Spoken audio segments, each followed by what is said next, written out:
Miss হবে না আপনার পছন্দের টিভি শো। দেখুন জি5 অ্যাপে একদম ফ্রি। কানাই, বলরাম, দেখো আমি তোমাদের জন্য কি নিয়ে এসেছি। গুরুমা, আপনি এখানে? আর আপনি আমাদের ডেকেছেন কেন? এই বস্ত্র, এই প্রসাদ, এইসব কি? আজ কি কোনো বিশেষ পূজা আছে? মা বলেও ডাকছো, আবার জিজ্ঞেস করছো এটা কি? আজ সন্তান অষ্টমীর শুভ দিন।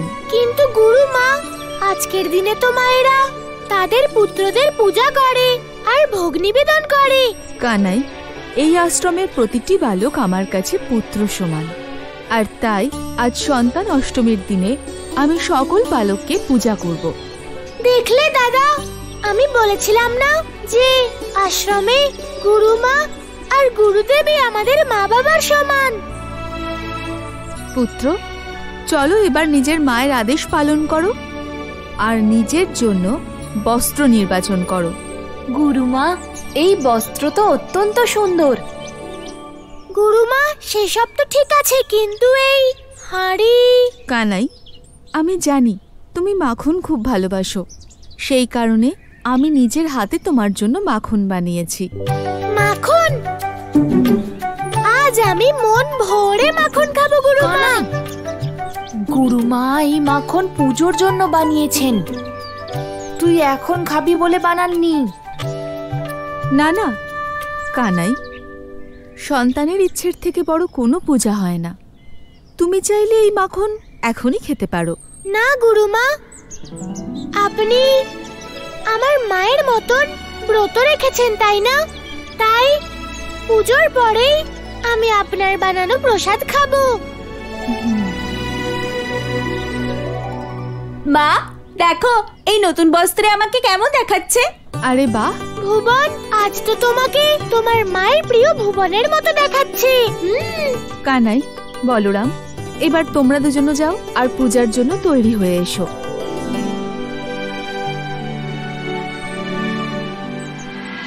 হে মা সন্তান লক্ষ্মী, আপনারই কৃপায় এই সংসারে সন্তানের জন্ম হয়। আপনার কাছে আমার অনুরোধ, এই ব্রজভূমিতে উপস্থিত সমস্ত গর্ভবতী নারীদের আপনি আশীর্বাদ করুন।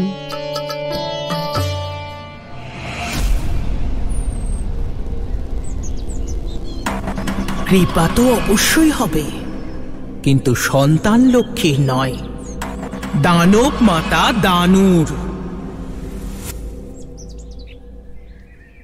মা সন্তান লক্ষ্মীর কৃপায় আপনাদের সবার গৃহে স্বাস্থ্যবান, সুন্দর আর ভাগ্যবান সন্তানের জন্ম হবে।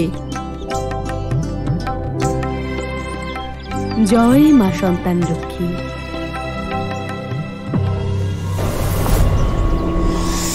গোপিনীরা, মায়ের কৃপায় সন্তান অষ্টমীর দিনে তোমাদের সন্তান প্রাপ্তি হোক। কাকি, এখন এসব আমাদের হাতে আর কোথায়? এখন মা সন্তান লক্ষ্মী যা চাইবেন তাই হবে। মা, আমার উপর মা সন্তান লক্ষ্মীর বিশেষ কৃপা আছে। আমি সারা জীবন ওনাকে পুজো করেছি। নাও, প্রসাদ খাও।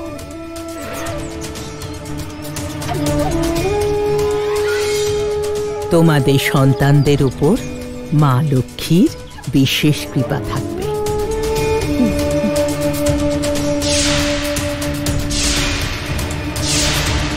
তোমরা সবাই সুস্থ সন্তানের জননী হও।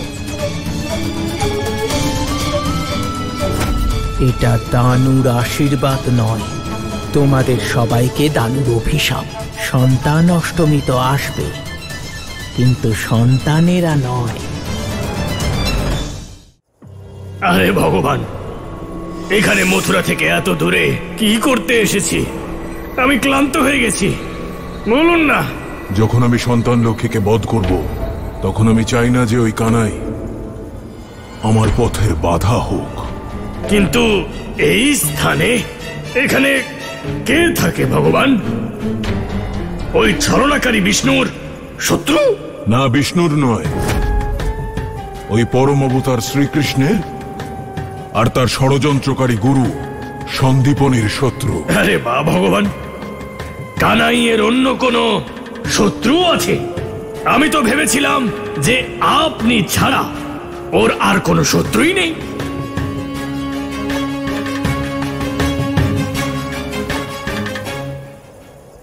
শঙ্খাসুর!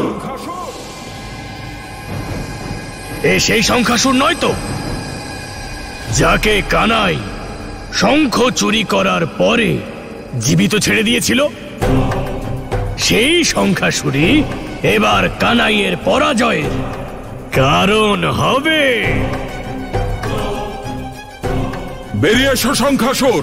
কে ভাবে মৃত্যুকে ডাকছে? আমি ভগবান কংস। তোমাকে তোমার উদ্দেশ্য মনে করাতে এসেছি। বেরিয়ে এসো। যদি তোমার মৃত্যু এত প্রিয় হয় তাহলে আত্মহত্যা করছো না কেন? আমার হাতে কেন মরতে চাইছো?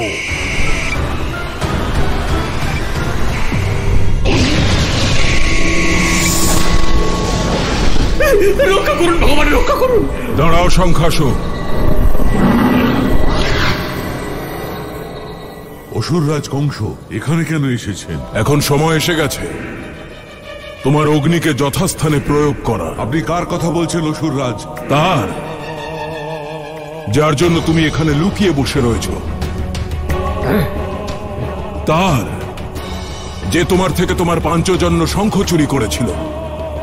ভুলে গেছ ওই পরম অবতার শ্রীকৃষ্ণ আর তার গুরু সন্দীপনীকে?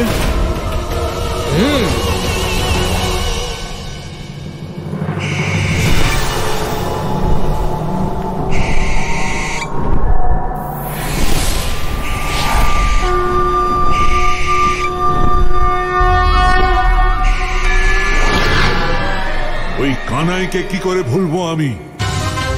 ওকে বিনাশ করার শপথ নিয়েছিলাম আমি,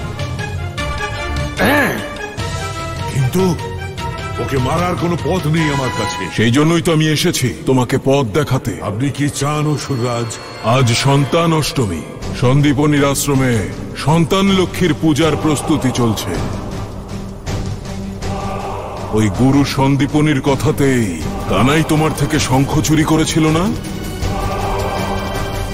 তাই সর্বপ্রথমে প্রতিশোধ ওই সন্দীপনীর উপরেই নেওয়া উচিত তোমার। যাও, আজ সন্তান অষ্টমীর শুভ দিনে সন্দীপনীকে সন্তানহীন করে দাও।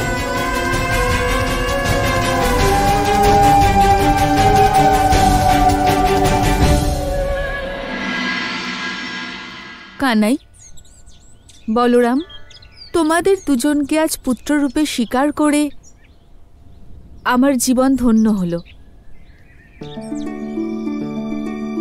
ধন্য তো আমরা হয়েছি আপনার ভালোবাসা পেয়ে, আর আমরা খুবই ভাগ্যবান যে আমরা এই গুরুকুলেও আমাদের মা বাবাকে পেয়েছি। বলরাম আর কানাইয়ের পর এবার ভুবন আর বাকি বালকদের পূজা হবে, তাই তোমরাও এক এক করে এগিয়ে এসো। জি5 ডাউনলোড করুন আর সব এপিসোড দেখুন একদম ফ্রি।